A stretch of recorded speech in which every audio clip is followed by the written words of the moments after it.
Hello?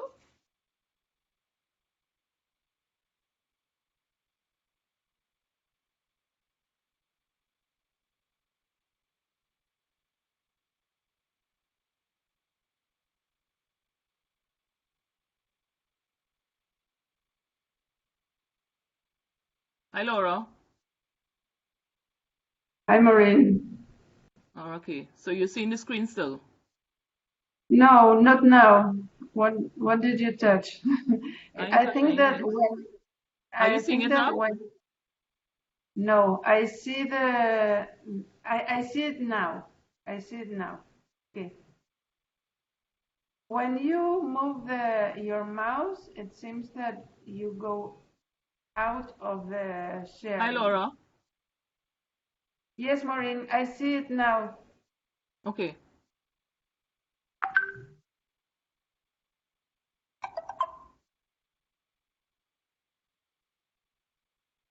Okay, hello everybody. Welcome to the webinar. We are very sorry. Yesterday we have so many problems, issues with the technology. Now it's solved. So I will leave Maureen to introduce herself and start with the webinar. So Okay. please, Maureen.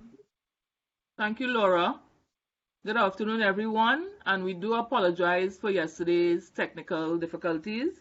But I just want to state this is your initiation of being a technical official because there are many times there are stumbling blocks in your way to achieving your goal. So while we apologize, welcome to the real world of technical officiating. So, as I said yesterday, I'm Maureen Craig Rousseau. For those who are on, a retired international technical official, worked over 25 years in the technical field. I'm an FIH Academy educator, FIH Executive Board Director, and the Pan American Hockey Federation Director. A hockey enthusiast, played hockey, several things in hockey I have done, so I'm really enthusiastic about sharing. I love sharing and I love meeting and talking to people. So welcome to the International Technical Official Seminar webinar. I hope that in your country, wherever you are, that the corona pandemic, has been kind to you and stay safe. So we'll move right on to, I know that um,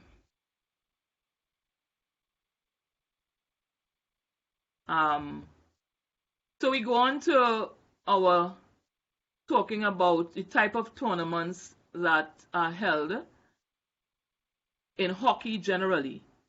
And what I have broken it out into, what we have broken it out into is a national level, because this is a basic course, so at the national level you will be familiar with your local tournaments. Regional level, in our region it will be the Pan American Hockey Federation. There are other continental federations like Asia, Oceania, Africa, and Europe. That's under continental. Then there are intercontinental or world league or world level events that would be put on by different organizing committees and either the Pan American Hockey Federation, the FIH. Okay, so under the Pan American Hockey Federation, which is our regional body, we would have the Pan Am Cup, men and women, which is a World Cup qualifier, and it is the highest level of the Pan American Hockey Federation, the highest level tournament. We have the Pan Am Challenge, which is a tournament that out of that tournament you get qualifiers that can go into the Pan Am Cup. You have the Central American and Caribbean Games. You also have a CAC, the Central American and Caribbean Games, which is usually called the CAC Games. Because of how many countries we have who are willing to participate, we now have a qualifier for that tournament. All right, so it's the CAC qualifier. Of course, we would have in the Pan American region qualifiers.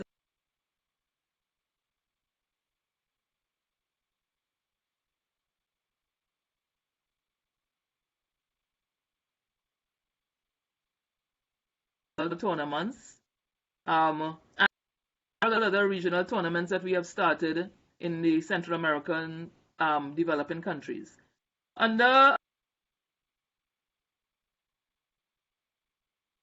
We'll have the Olympic Games, men and women, World Cup, men and women, and recently we had our first year of Pro League, and we are into the second year, and of course we stopped because of the pandemic. Intercontinental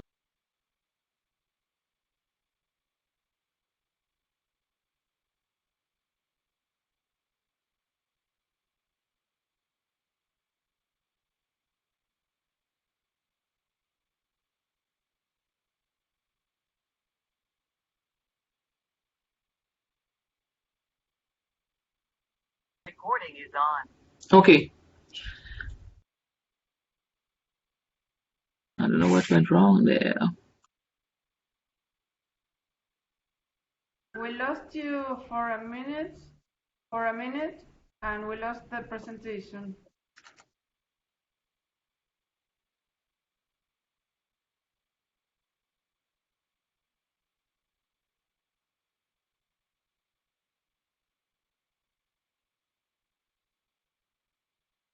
Are you there, Maureen?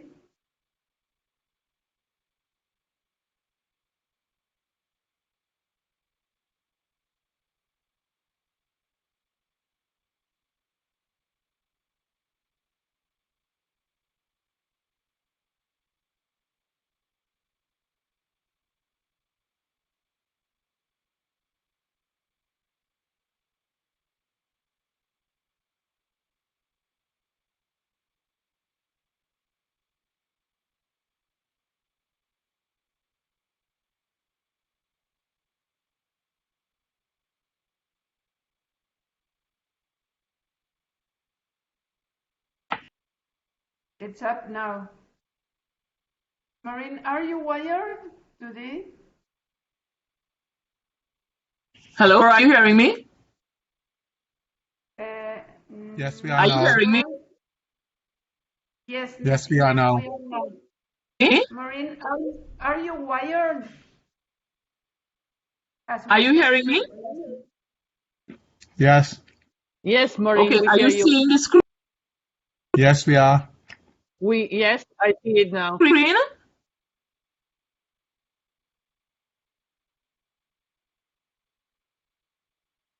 We are hearing you and we're seeing the screen. And you are seeing the screen also? Yes. So continue. Okay, perfect. Yeah. All right, good, perfect. So we got down, I think I spoke about the Pro League, which we started year one, and because of the virus, the pandemic, we have halted on Pro League 2. And encourage when we have our training is I encourage people to go to all the tools, which is the FIH website, the Pan American website, and avail yourself to more information, more in-depth information, which is very important. The other set of tournaments that we have will be under other, I would call it, and that's like the Commonwealth Games. The Commonwealth Games participants are all the countries in the world that were ruled by England, and that is it's more like a friendly games, high level tournament because it's based on the highest ranked teams in the Commonwealth region.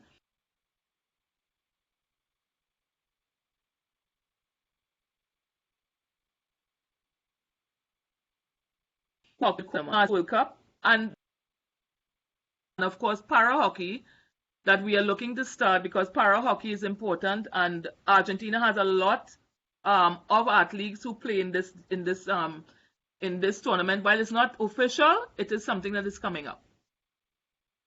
So you would see from the pictorial, we would have had the Olympic Games, the World Cup, the Pan American Games, the CAC Games, photos that would be showing officials and athletes in those tournaments.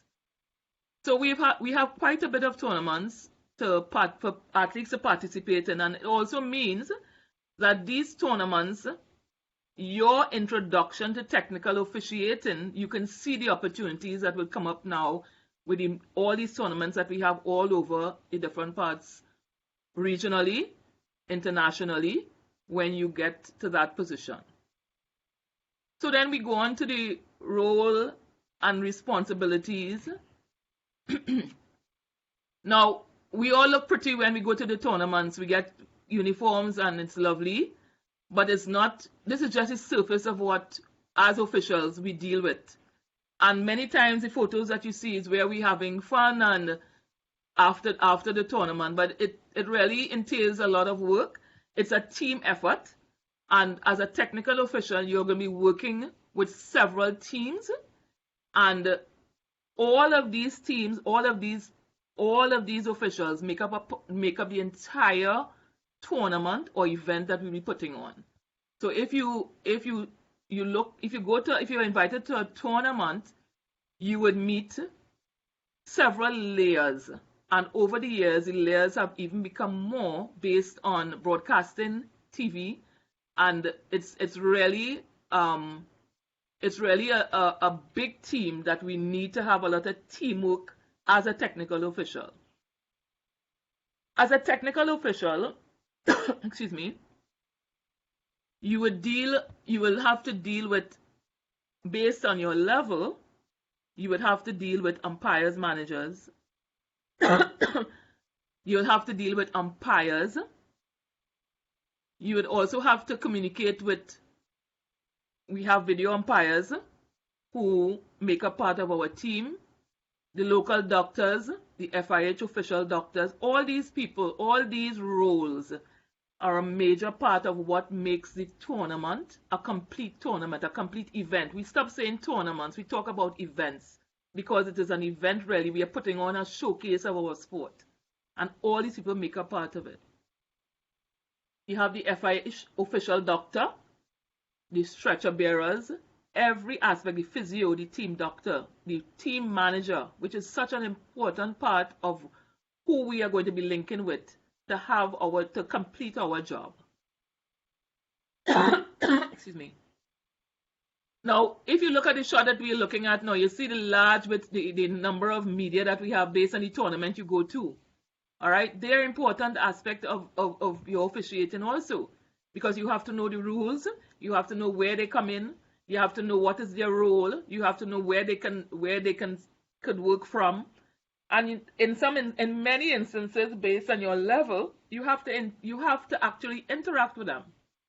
Then we have our managers of the TV broadcasting, which many times would come from FIH or contracted FIH person. And these people would be also part of your team, and you would have to interact with them. Media and communication, and also as a technical official, the FIH staff, because that has become an entire cadre of personnel who would ensure that the tournament or the event runs as smooth as we would have it run. In the Pan American region, you have Laura, and Laura and her team, which is like Laura and about 3 or 4 other people, who would ensure even before the tournament begins that things are in place, so that by the time you get to your tournament, these things are already in place, and they would be the go-to or the link between the local organizing committee and you as a technical official. You have the Pan American, or if it's a FIH tournament, these people are also part of the cadre of people you're going to interact with. So you have in the video here, in the slide here, you're seeing the Pan American president, Laura Mattiotti, who's our event coordinator, our FIH president, and another member of our executive board. Now, you would see people around and you want to know, who are these people? Sometimes they're a jury of appeal. All right, so you need to get yourself familiarized with all the terms and all the people who would make up this event. The FIH CEO, he may not be in a Pan American tournament, but in a FIH tournament, you may see him, you may see the person. At least you make yourself familiar with who these people are and make sure you're up to date. This is the IOC president talking to our FIH president, and these people are the authorities. They would come around the field. They may introduce themselves to you. This is an important aspect of what you do. The organizing committee, which is a major part of the team, in any tournament that you go to, the relationship between the organizing committee, all right, and you as an official will determine how hard or easy your job would be. And based on your training and your articulation and your communication style and leadership style, you would be able to understand the role that they play and how they can make your job easier. So whenever we do the training, I always tell people the communication and your leadership and your initiative and your entire, the way you operate will determine how far you go, the kind of tournament we have, and the kind of person that you can grow into as a technical official. As simple as it may seem, the ball technicians, as I call them, people call them the ball boys or the ball girls. I call them ball technicians because without the ball technicians, your tournament can fail. They are an important part of the tournament and you as a technical official. Now I keep saying technical official, right? In a tournament or an event, you're going to have various roles. A tournament, all the tournament officers, all the people who participate in the tournament that you would go to. If we go to the Pan American tournaments, you would have the technical delegate, you would have tournament officers, and we used to call them, we had judges, and then you go right down the line. Now, every tournament you go to, sometimes the names may change based on the type of tournament it is. So if you are lucky enough to go to a Commonwealth Games, the tournament, the technical director, the name and the function operates a little different. But generally, that technical delegate is the person who is in charge of the tournament when the tournament begins. That's the go-to person. All right?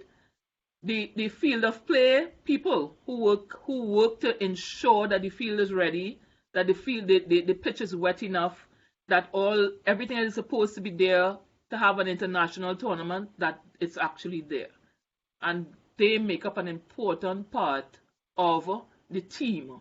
And we really use and we stress on that word team because it is important to understand that you are only one part of a major team that is putting on this event. Even your security. I mean, now in the new world that we're in, security plays a major role in an event.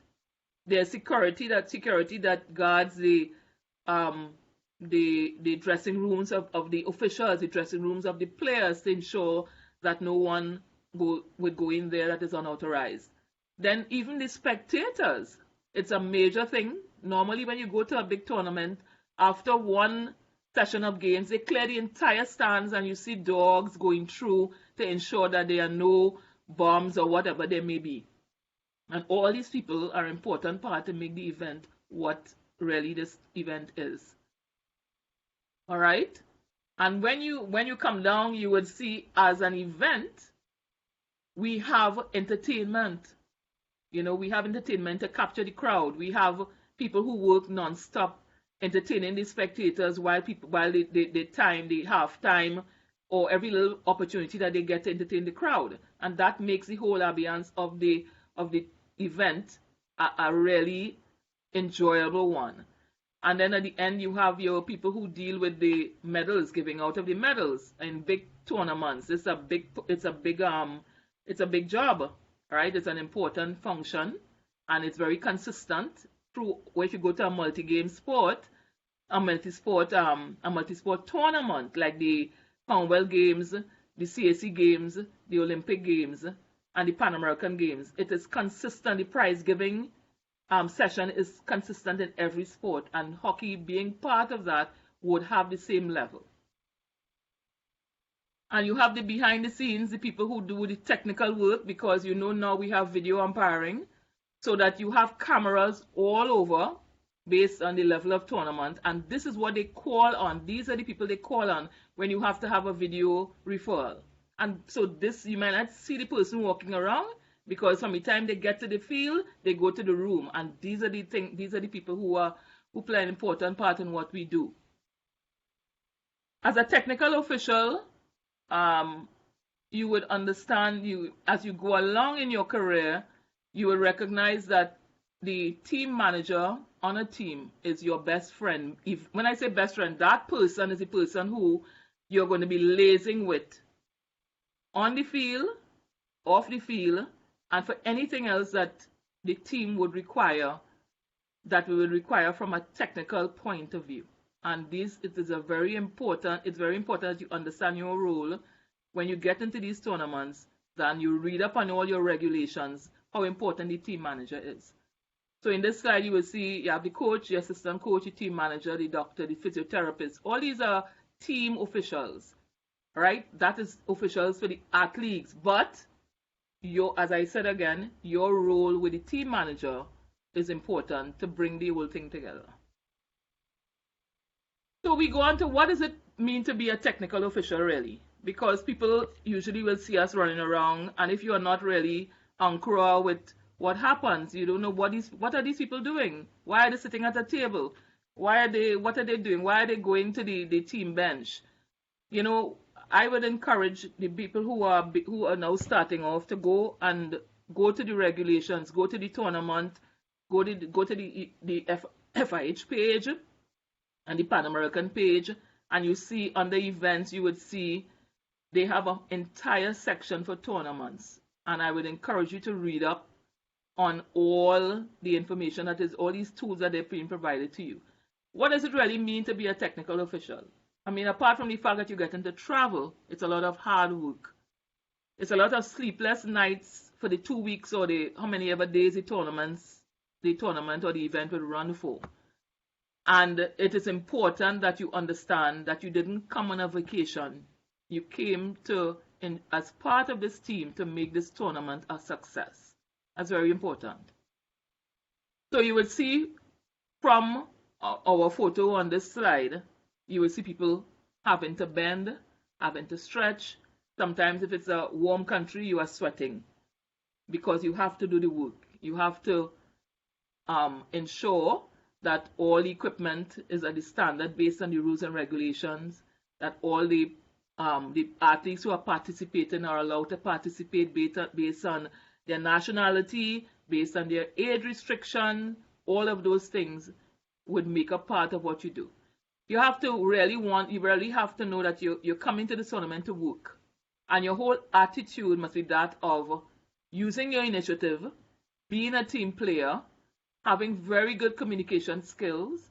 You have to be a problem solver, because if you want to move up the ranks, you have to be seen as a person who is able to solve a problem, or if you cannot solve the problem, know who you have to refer to make a decision on the challenge that you may have encountered. Respect is an important part. Communication is a major part of being a technical official, because in the first instance, even before you get to the tournament, you have to be able to communicate with the local organizing committee, because they are going to be writing you through the technical delegate. You have to be able to communicate. You have to be able to use the technology to say, okay, I've received the email, I have been appointed. First of all, accepting your appointment. Then moving on to any other information they ask you for, you must be efficient, you must be consistent, and you must be on time with the response. Communication, that starts from there.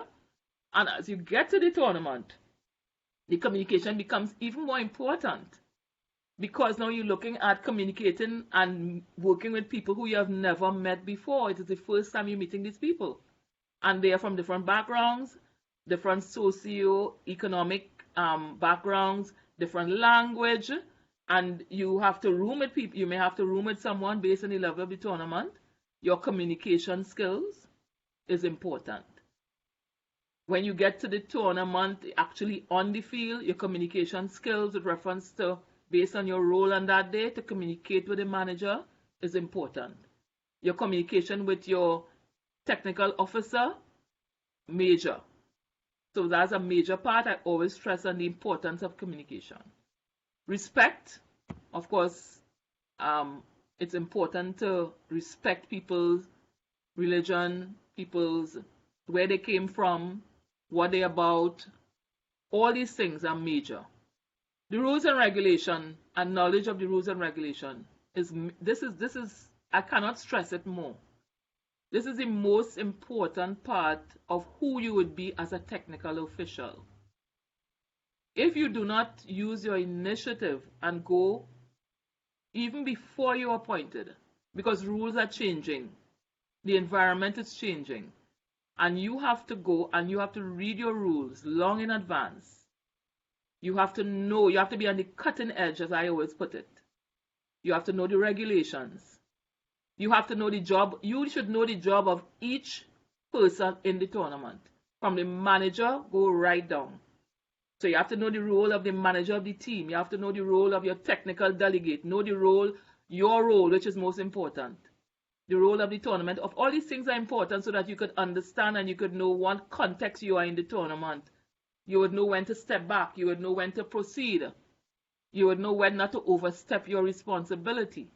So that's important, the rules and regulations. We're not going to talk rules and regulations here, but I implore you that you need to go onto the site and understand and read the rules and regulations. To be a technical official, you have to give a lot of your time, even before you officially get to an international or regional tournament. At your domestic level, you have to give time. You have to show that you're interested in doing this job.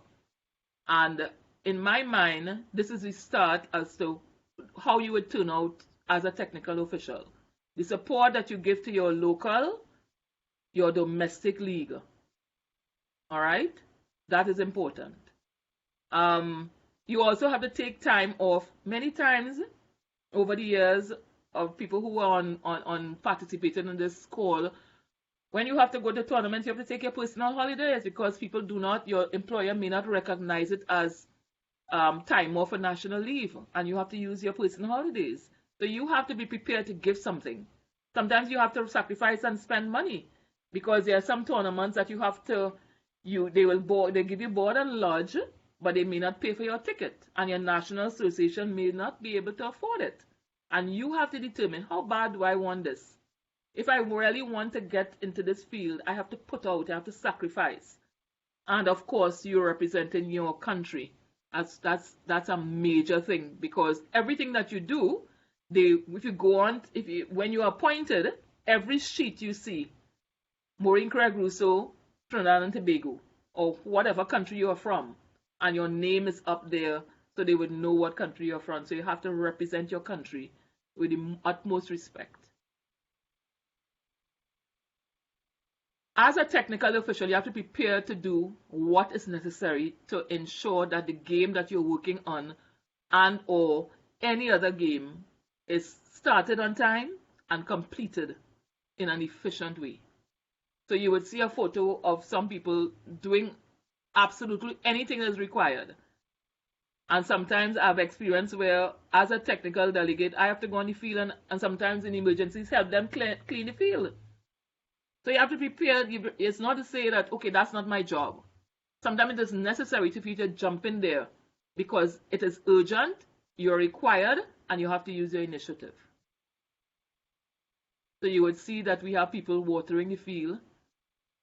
There's a hole in the net, and our friend Lorena is fixing the net. And wiping the seats. It's a technical delegate at the highest order. And that is what is necessary, and that is what is going to be done. You don't say, well, that is not my job. You won't get anywhere by saying that. Everything is your job. So how does one become an international technical official? First of all, it starts at home. It starts at your local and national level of you volunteering in your tournaments, in you volunteering to work at the table at any level to support your national competition. Many people who would play hockey would be registered with a club, and if you register with a club, you register with the National Association. So you have to really get in there, and as the slide says, familiarize yourself with the hockey rules and regulations for your domestic competition, so that you could be somebody who they will refer to if they need to ask a question, you must be able to respond. You get involved in any training program that your national association is putting on, because you're really on a learning curve. You want to grasp as much information. You're like a sponge. You want to just absorb this information.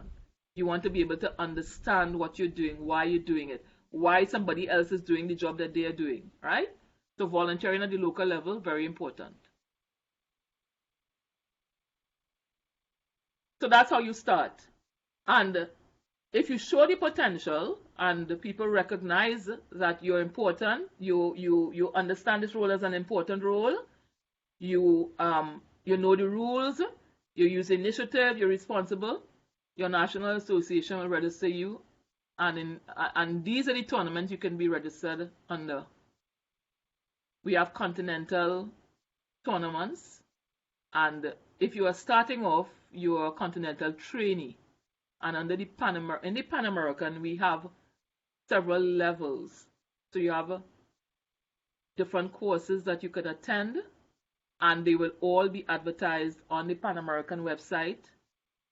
Your national association will have the information and will share the information with you, because these courses are the certification courses that will move you from one level, from trainee right up to international.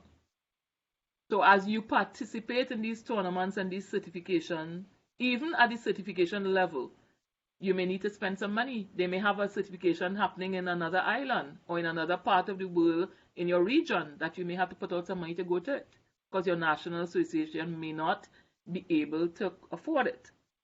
So at the Pan American level, we have really, Willard and his team, Willard Harris, under the Competition and Education and Development, have really done a lot of work to bring all our future technical officials on board with reference to certification.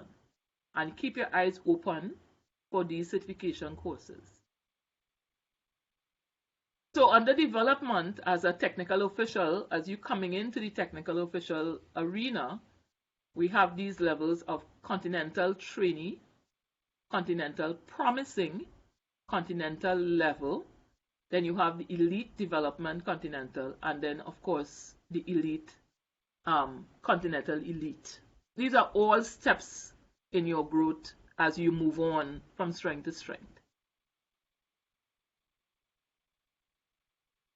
So having done your domestic league, work hard there, and your national association sent you to different certification courses, you have gone to those, your first opportunity to get to do a tournament, you need to grab that with both hands, and you need to put your best foot forward, because first impression counts.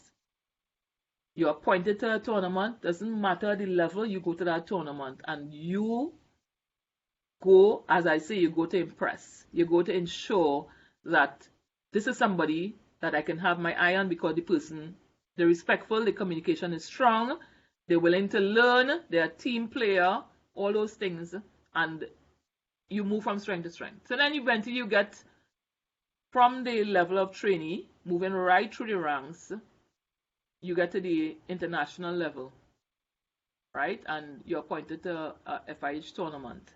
And it's not, again, as I said, it's not just a holiday. You would enjoy sometimes of sightseeing, things like that, but the important focus is the tournament.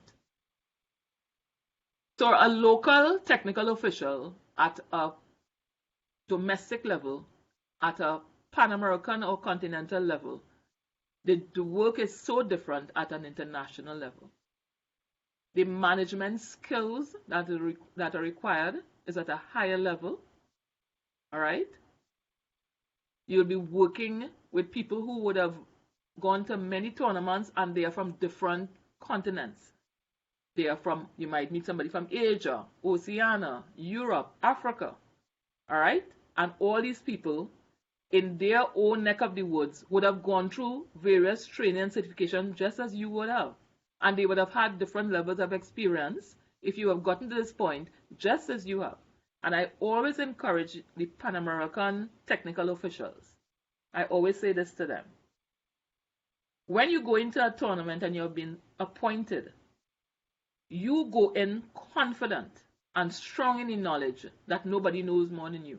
Meaning, while you are open to feedback and learning, do not go with a not a confident demeanor.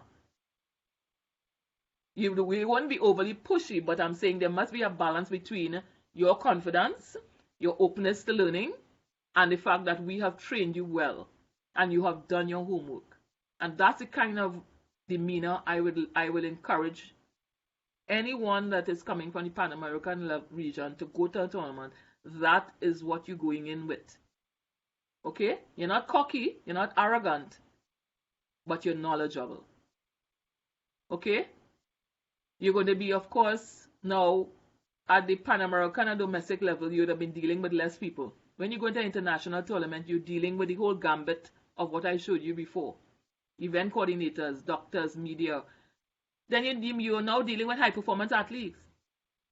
These people have invested millions of dollars in what they're doing. So you, who have invested also in your certification, you are now meeting people who sometimes it is their job. For the coaches, if they don't do well, they get fired after a tournament. For the managers, they get fired also if the team doesn't perform. So you are now interacting with these people. And you must show that you are at a professional level also. It's very, very important. So if you are not the technical delegate or the tournament officer or a tournament officer, you would be delegated chores or duties as you go along. What has been happening recently at an international level, you may come in at one level, but during the tournament, you can be given duties as a tournament officer. You wouldn't be given it as a technical delegate. Technical delegate remains, but when you're on the table, they can give you different duties. So at that level, you look at your appointment and say, okay, what am I given to do today? But you must be proficient in whatever you are given.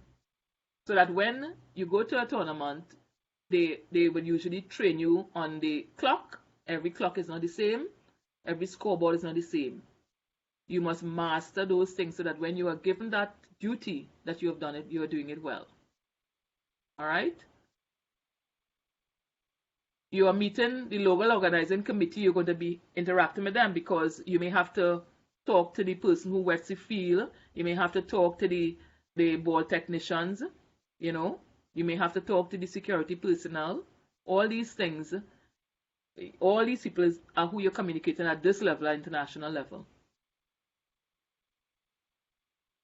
The requirements are high and very, very, very demanding.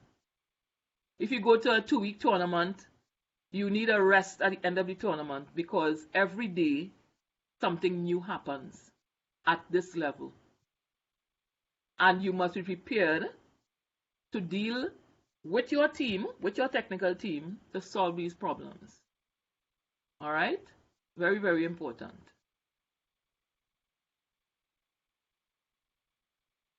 This is our last Pan American Games in Lima, and these would have been the officials at different levels that would have participated.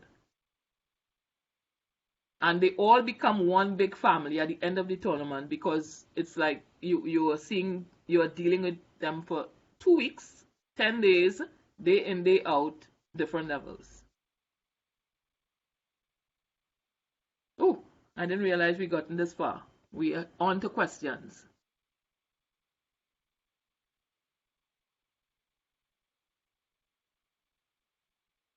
Laura?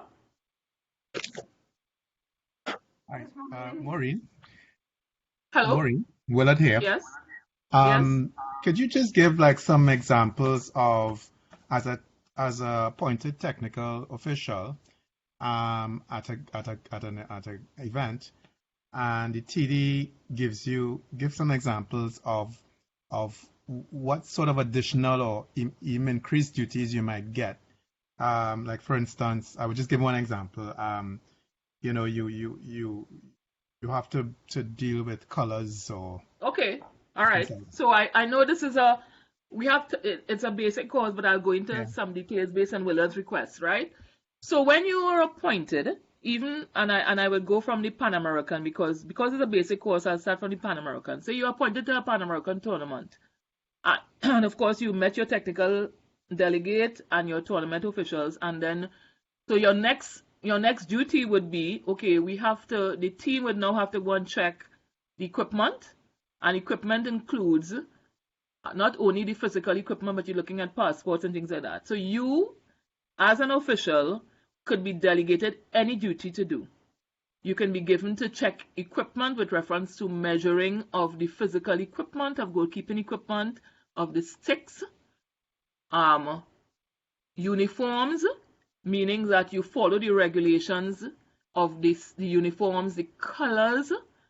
It's a different duty, so you could be given to do colors, and meaning that you, even before the tournament starts, that day of the checking of equipment, you would work with someone as each team manager brings a uniform to look at the uniform, ensure it meets the standard, document the color. We have gotten to the point where we are even taking photos of the uniform because sometimes blue and blue is two different blues.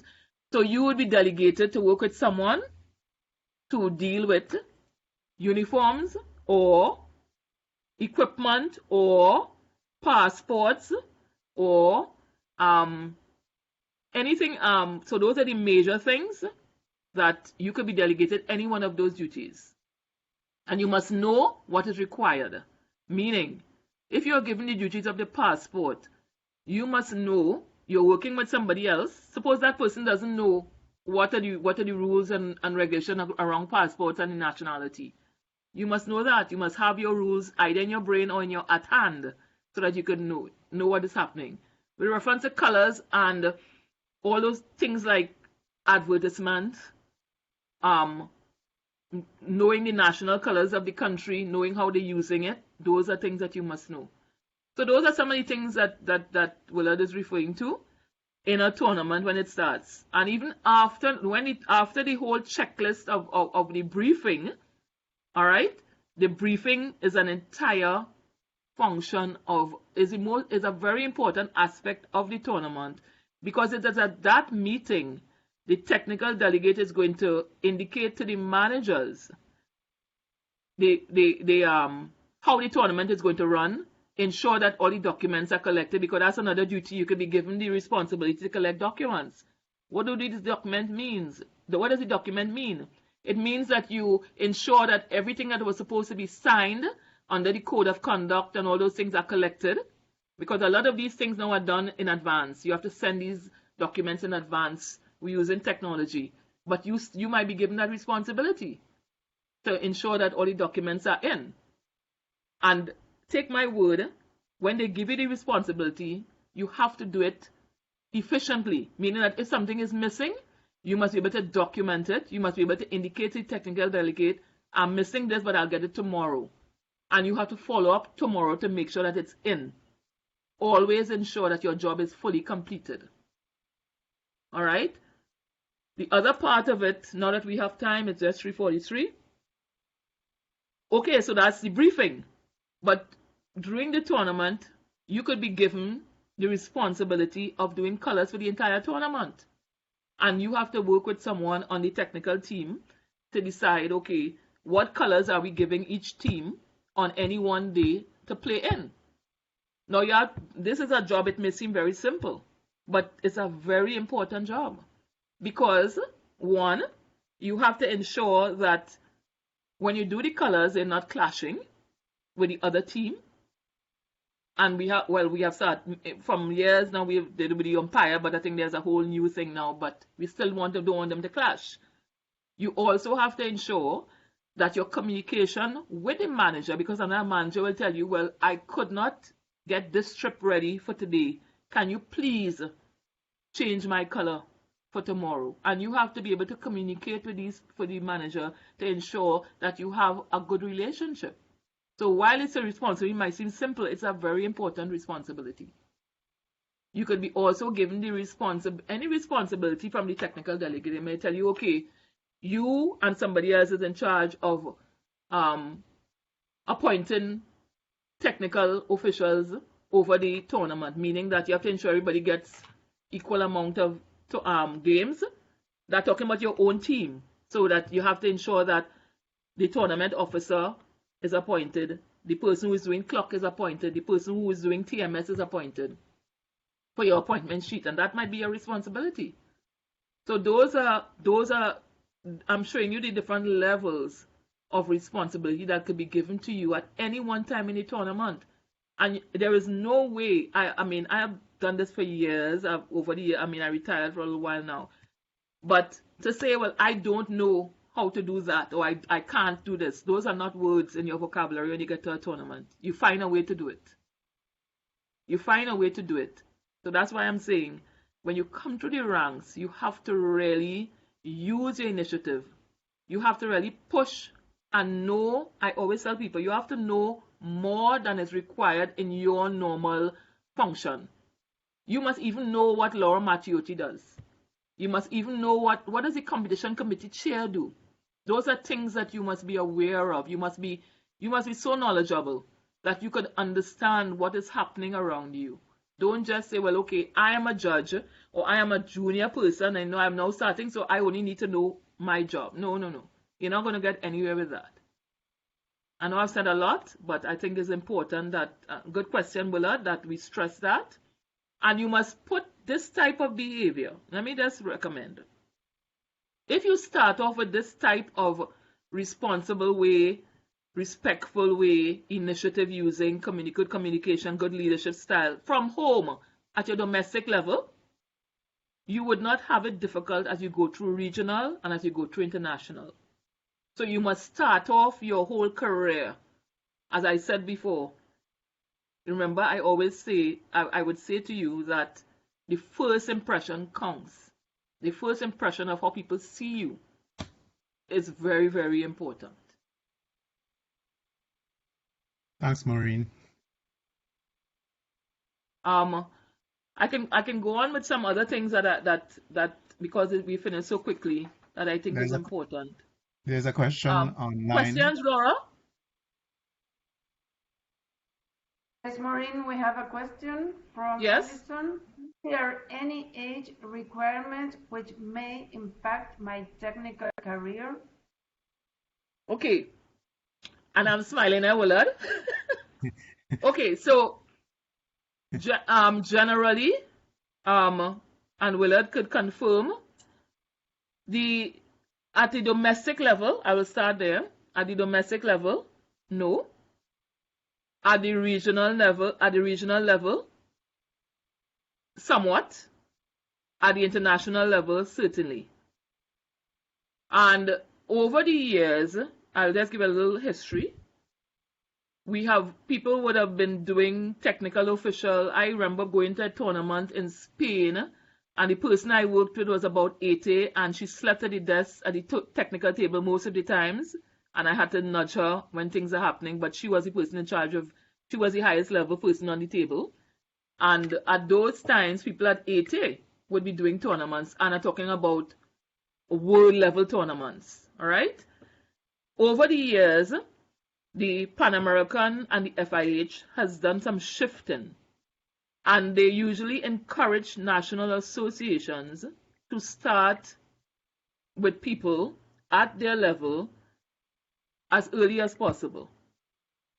That does not mean, it does not stymie or it doesn't deter if you are coming into it when you are 30, 35. It doesn't deter you. But Willard, what is the final concession with reference to the age? I know they were talking about 47, and they were debating and they wanted to sue because they said people wanted to go on later. Willard, can you just jump in here? Okay. Hi guys, Willard Harris here. There is no, as Maureen has said, there's no age limit other than at the international level, and that's a ceiling, a top ceiling. So for a technical official, the age of 65 is the maximum you can go at an international tournament level. And this is at FIH level, more so. the continental federations tend to respect that because you're looking at growth and of younger officials coming through and the opportunities. But the ceiling is 65. The age 47 that you mentioned is for umpires actually, because they require it to be on the field of play and have the levels of fitness and stuff that is the demand on their bodies that way. Not that technical officials need not be fit. We have to be fit as well to carry out our jobs. But yeah, that is the level of that. From a domestic level, it depends on the country. But basically, the more technical officials you have, regardless of age, and they are competent enough, then there shouldn't really be a age limit. So I would answer it that way. Right. So 65. So the answer would be 65. There was a big debate recently on it. That's why I referred to the competitions person. All right. So 65. Any other questions, Laura? No, not for now. All right. So hey, Maureen. This is Kofi from Barbados. Sorry. Hi, Kofi. How are you, Barbados? I'm doing well. Sorry, I joined the session late, so I don't know if it was discussed or not. But I wondered if you could expand a little more on the progression from local to regional. Okay. With respect to what the actual process is if a national association has a few prospective or interested persons already operating at the highest level within their national association. Right. Okay. So over the years, what we have really developed, and kudos to the competitions committee, Willard and his team, we have developed a very structured approach to officials coming in. Before, it was very laissez-faire, and of course there's a formal registration process for technical officials. All right. All existing technical officials are registered, and all future technical officials must be registered through their respective national associations. Now, remember I spoke initially, and Kofi may have missed it, that you'll be recognized by a national association, of course, if you're doing domestic work at home, because many, based on experience, they would usually recommend for training and certification those people who are working at the tournaments locally. So you start locally. There is your national association recommend you're registered. Then when the continental training starts, you go from continental trainee panel, all right, which is the fairly new people, little experience. So you move from there. Then you could be appointed from this list to an event. You must have completed level 1, a 2, or 3 Pan American training, and those training sessions can be held locally in your country or regionally throughout the Pan American, which we have had quite a few of them. And from there, you move on to continental promising. The continental promising panel officials who would have officiated or have the potential to officiate at teams tournaments like what we used to have as the World Series round 1 and 2. So now it could be tournaments within the Pan American region. Challenge, the CSC Challenge, South American. They still have the Odisha Games, Willard. Yes, they do. They're having in 22. Yes. So those kind of tournaments would be promising. And from there, hello? I was just going to add junior and youth tournaments as well. Junior and youth tournaments, right? This is where the continental promising would show up, and then you move from there. Even as you do tournaments, you will get sometimes at events they may have a tournament, they may have training for technical officials who may not be participating as actual technical officials in the tournament or the event, but they would. Many times what we do is when we have an event, we try to have either an empowering course a technical course or coaching course or all three.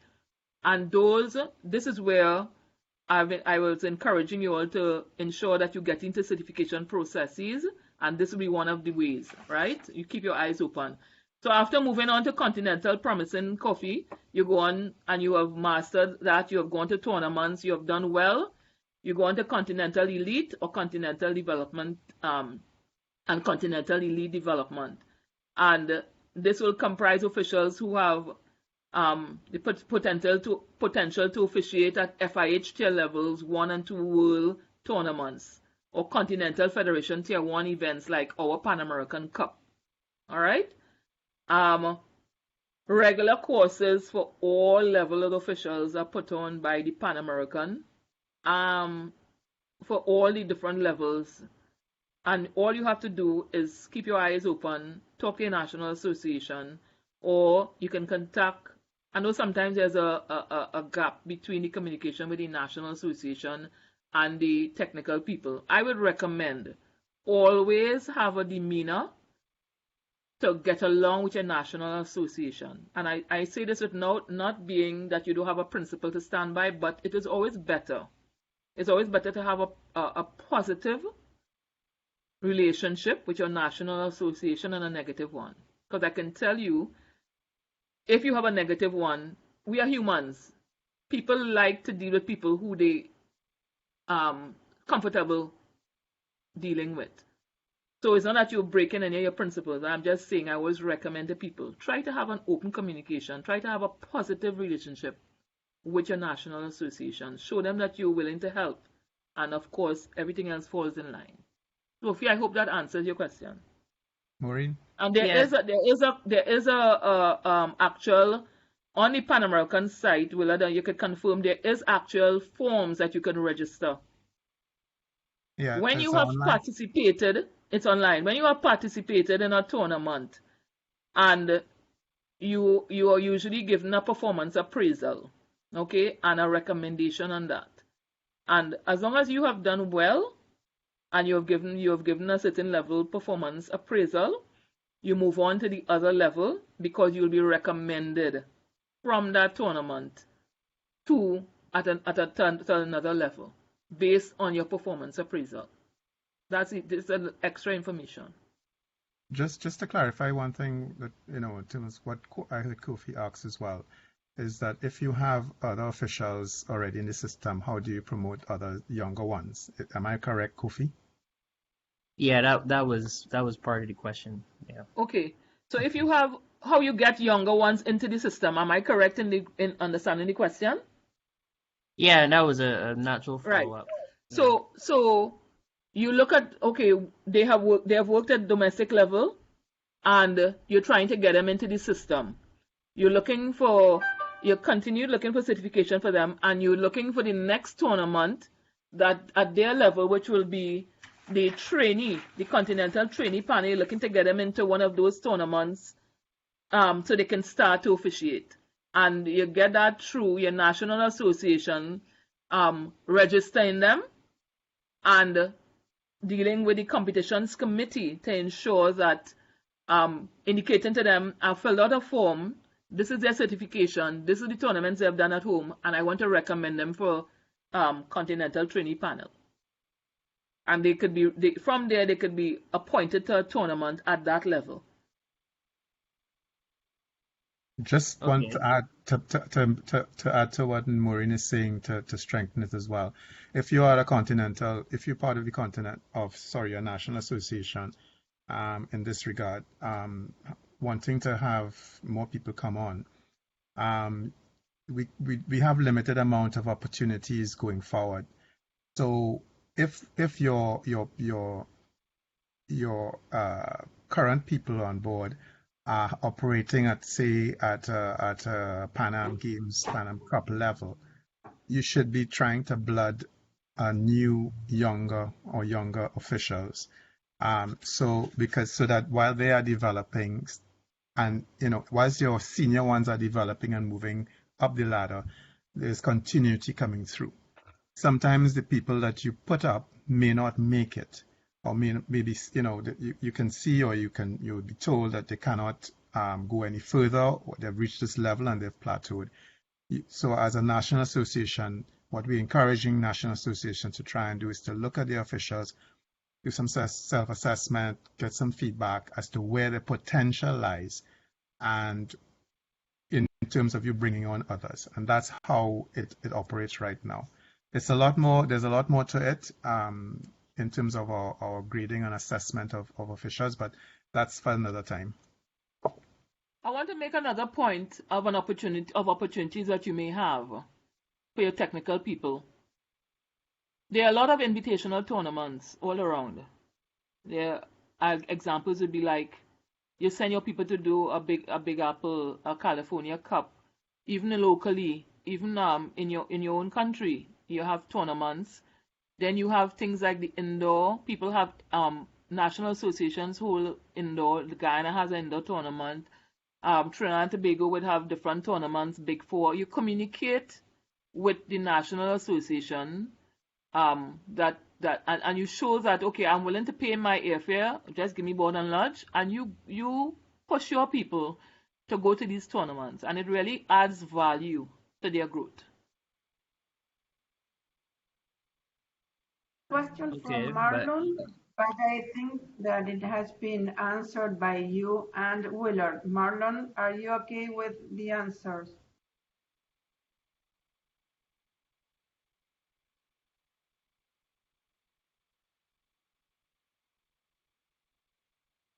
Well, it was about the recommendation of TOs to the PAF, and he says that I assume PAF receives a lot of recommendations. What criteria does PAF consider to sift through recommendations for final selection to a tournament?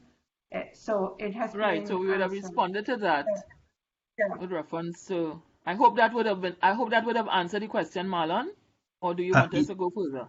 Yes, good day, guys. Yes, Maureen, when you were giving the answer to Kofi, more or less you would have answered my question there. Right. Good.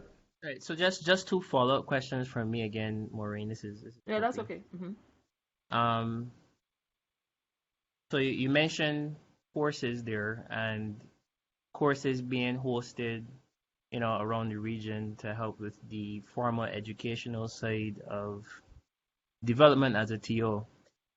Given how we've been operating the last couple of weeks, has any consideration from the committee been given to hosting these courses virtually or online, as we're doing today, or maybe partnering with the same Sporty Brain to have remotely available technical officer or technical official certifications? Right. So I would pass this on to Laura and to Willard, because they are the Education and Development Committee of the Pan American, and it is really an opportunity. Very, very good question, Willard. Okay, thanks for that question, Kofi.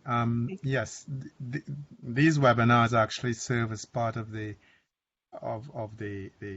certification. So attendance for those registered officials with PAF, this will go on. It is going on to their record as part of their training. And based on the experience so far, more of this will happen. Because we have a difficulty with a lot of our national associations within the Pan Am region in actually, encouraging or supporting their technical officials, the young technical officials to go to travel and stuff. Now that we have the situation, it has helped us, not only helped us, but also the FIH Academy. It has helped them to look again at how we're delivering courses, and they are actually following us in this regard, to doing it. So yes, certification through webinars, through online seminars, open table. We have some of those planned. So yeah, you'll see more of this, and we will advertise what more specifically, the ones that will qualify these registered officials for credits. Yeah. And I think it's an excellent, I mean, it's a big savings because I know a lot of times when people try to get to tournaments, try to get to certification programs, it's a bit expensive for the National Association. And in our Pan American region, people may figure that, okay, it's Pan American, but we're so far apart, meaning that the ticket that will cost from Trinidad and Tobago, even to go to Jamaica, is expensive, and Jamaica vice versa, and things like that, based on where you are. So, I mean, while we're in one region, it's very expensive. We're not like Europe that you could take a bicycle and just ride across to the other country. Good Just question. one thing I would like to add, guys, is that one of the things that the Pan Am competition, well, it was through the competitions, but now it's through the education panel, is we've also been trying to encourage national associations to utilize the educational resources, human resource that we have. We recognize travel and cost of travel may be a problem for a lot of people. But, there's an open invitation and money in the budget for national associations to request an educator stroke trainer to do a course in your country for your countrymen. We may actually ask the particular national association that may be interested to maybe open it to some of their neighbors, so it may be easier for some of the the officials in and around to get to that country and experience the actual educational resource conducting a course. So this is also available. The most we look at is basic board and lodge kind of thing, and maybe those are things that will be worked out through Laura Macchiotti. Yeah. And as we I know we spoke about it before, but there are lots of tools on the Pan Am site and on the FIH site that you can go into and read up on all the details of the rules, the regulations, the qualification process of tournaments. I mean, it's a really big resource, and it's a very strong resource. And I will encourage anyone getting into this field for the first time to utilize those tools, because as I say, you should know everything. Everything is open. Long ago, everything was closed. Nobody knew anything because everything was being hidden. Now everything is open. So it's very easy to move from one level to the other if you're really interested and you use the initiative and you show how much you want it. I would not have used the term easy there, but I appreciate the feedback. The last point for me then would be, you mentioned at the international level how different it is from tournament to tournament and how you may be asked to do different things. I know from my own experience that different national associations do it differently. Mm-hmm. So does the committee have any plans on drafting any directives or guidelines for local national associations to try to follow at their highest levels to get more in tune with what is expected of them at the international level? So to try to sort of create maybe, like a standard best practice or a standard guideline for the duties that should be assigned to technical officials, or that they should be executing at the national level. Right. Okay, so I will talk about a bit, and then I'll let Willa jump in there, Laura, right? Mm-hmm. The standard, while sometimes you may say, well, it's only domestic league, so we could do something different. I always recommend the highest standard, so the FIH standard for officiating, and I said on the internet, but I'm getting that you're looking really for a development program or resource that domestically, rather than utilizing an international approach. I would always recommend the highest level, so that when you're doing a tournament, two teams always have a table. Get the information is, as I said, at your fingertips on how it's done. And if it is, I mean, it is a good idea to really, and Willard or Laura could tell me if we have that, or if we feel that we have been recommended to use the international approach. Okay, two things in answer to the question. The education panel of PAF has drafted, well, syllabus guidelines that will be followed. We are a little, I think, maybe delinquent is the word in terms of having that available.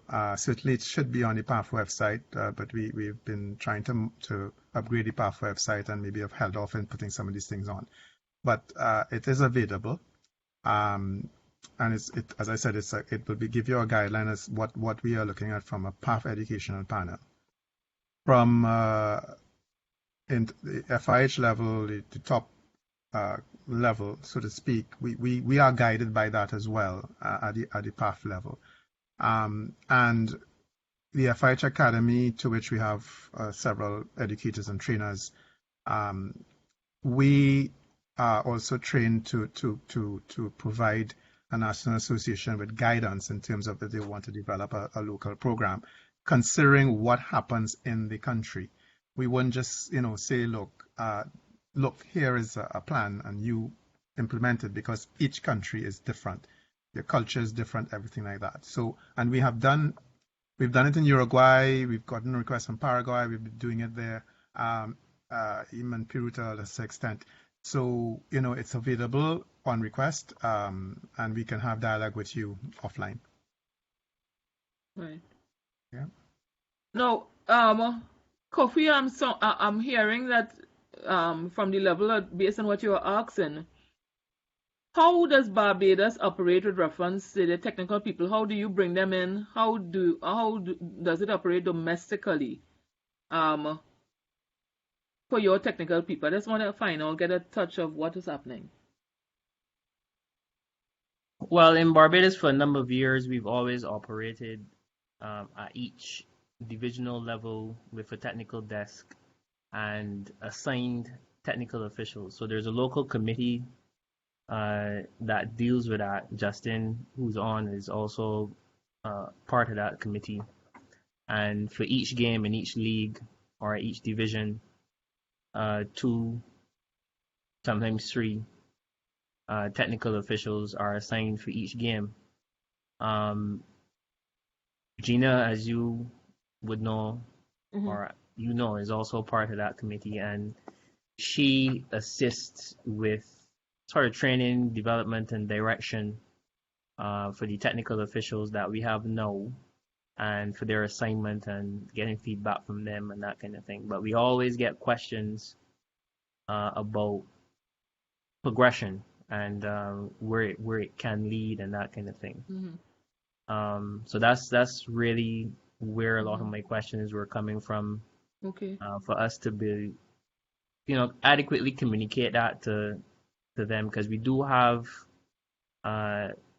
which is odd to me, but we do have a lot of younger persons who are actually interested in technical officiating, and we do get a lot of requests from the younger persons to join the desk and work in that way. And naturally, as I would have said, we get questions from them on how they can progress, right, and that kind of thing. I think what we have in Barbados is fairly developed in that you don't even think about having a game, whether it's part of the league or whether it's some sort of out-of-season tournament. Nobody thinks about having a game without having technical officials. That is how ingrained the desk is in hockey in Barbados. But right, it still would be interesting to see, because as we export officials to other tournaments, Justin and Nicole have been to the US and so on. The feedback is always how different things are done everywhere, particularly when we get officials being exported. So my last question was kind of really just around not so much trying to introduce a program, because we have, in my opinion, a fairly good program for development of technical officials here, but more around sort of creating a standard across regions that when you leave Barbados to go to Trinidad or go to Guyana or go to Big Apple, or go to J. Paul, that the differences are not so vast and that there's a sort of standard applied to how matches run and resources that are used and that kind of thing. Okay, so I understand. So I understand what you're saying. With and the point I was making is, if it is you having a tournament, if you're going from a domestic perspective, if you are sending one of your new people because you're trying to introduce people into it, because recently we had somebody from Barbados came to the course in Trinidad and Tobago, and I don't want to focus on Barbados alone because I know there are other people on the line. Generally, some tournaments, based on the invitation, based on the type of tournament, they would have some different rules and regulations which we can't control because they are invitational. But generally, if it is a standard tournament, the same FIH standard of an official would be used. Now, Willard and Laura, based on the request from Kofi, I'm sure they can look at what you're asking for, because what you're saying is that you want to get a standardized of this is the way you should operate as an official coming in. This is what is required of you. As you move on, this is what will be required, and further and further and further. That's what you're talking about. An actual document that would guide National Association officials as they move from one level to the other. Correct? Yeah, that's right. That all NAs can kind of follow to say, well, right, at your highest league or as part of your process, have them doing this, have them doing this, have them do it this way, just so it's not a shock. Right. When you move, and that so much retraining isn't necessary. Right. Yeah, for me, if I have to recommend it, I would go straight to the international, the FIH standard, and utilize the FIH standard of operating from the technical table perspective. Because with that being said, Kofi, you can't top that. Kofi and everyone, that is coming through the educational panel. Come through the educational panel because PAF is delegated. All continental federations are delegated by the FIH officials committee and the FIH in itself to manage the development programs in their continents. And as I mentioned before, the educational panel has documentation that we'll be able to share, and we will make it available much more easily. But also, if we can send you stuff, so we can have a chat offline, Kofi, if that's what you what it is you get a better impact. And anyone else actually, we can do that. Okay. Can I ask a question? Okay. The participants who are on, how do you find it to maneuver the FIH and Pan American side to get information that you will require? Is it easy or is it difficult?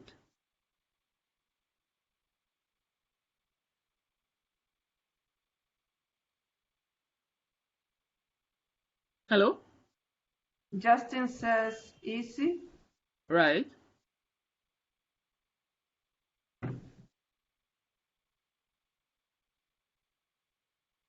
I think you need to be used to know where to go for the information. It's not easy at all. Right.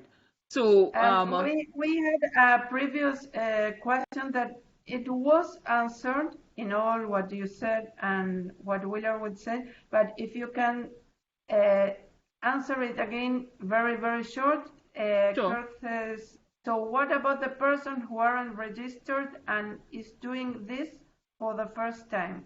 I assume the technical official. If the person is not registered. Okay. Yeah. If the person is not registered and I would imagine they'll be doing domestic work.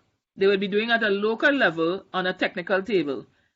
That information could also be found on the internet, meaning that it's two things I will explain. One, there are people in all national associations, and if I take Trinidad and Tobago as an example, and I'm sure the other people will confirm, that you would have people who would have already done this job, and they are the ones who usually mentor the people who are now coming in for the first time.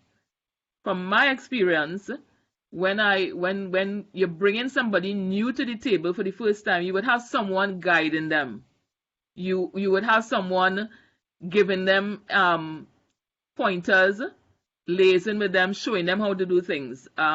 If you are coming in for the first time, you would not come in at the first time at a tournament, let's just say at a Pan American Cup or Pan American Games. You will go slowly. So at the domestic level, if you do not have somebody in your country who can guide you, you let us know, because it is a simple process.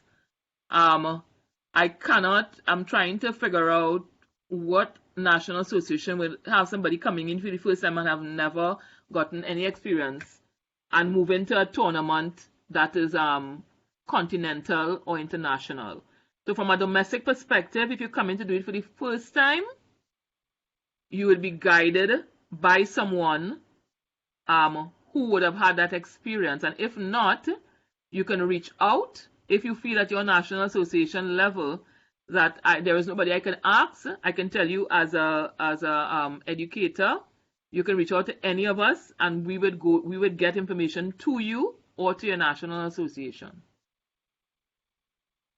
Just one thing in reading the question as well. I don't know if Kurt also means this, that he's doing it now and he's not registered.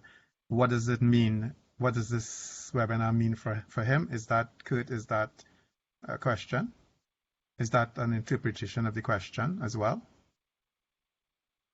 I think whether they saw that Yes. question when you were talking about Yeah. He said yes. credits. He said yes. So we have it on record, or everyone who has participated in these sessions.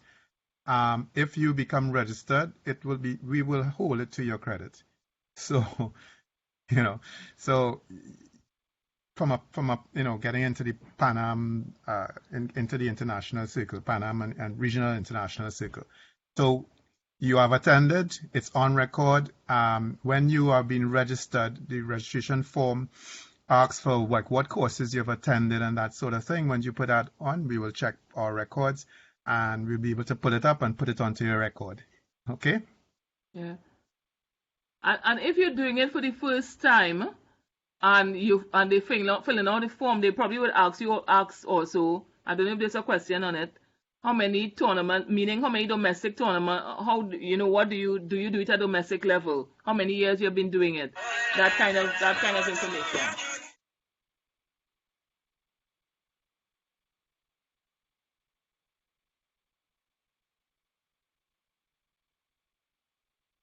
Sorry, that's another official calling me. Right, yeah. So that's generally it, Kurt. If you're not registered and you're doing it for the first time, it'll be very difficult to just jump from not doing any domestic work into a tournament, because of course that'll be a disadvantage for you. So your national association, based on what we have now, would not do that, based on the flow that we have now.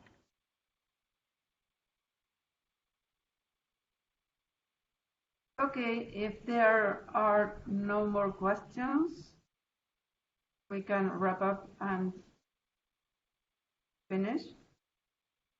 All right, so thank you very much for the participants who were on today, and apologies to the persons who were on yesterday, because yesterday I think we had 31 and maybe schedules would have clashed because of the technical difficulties, but really I really enjoy doing this and look forward to seeing new ones coming on, willing to help at any time. Give me a buzz, WhatsApp me. My information is online. Willard and myself and Laura always willing to help, and we are willing to guide and mentor as you all move along the different levels. So thank you, Willard. Thank you, Maureen. Welcome, Victor, that he's recovering from COVID. Victor is from Puerto Rico. He's here today attending the seminar, so we are very happy to see you are going through this well. I've been chatting with him through mail yesterday, so I know that he is recovering.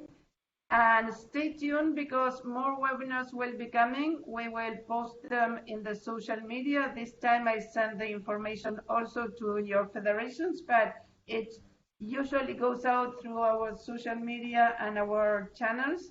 There are 2 more coming. One tomorrow about the TMS. You are invited to join if you haven't already.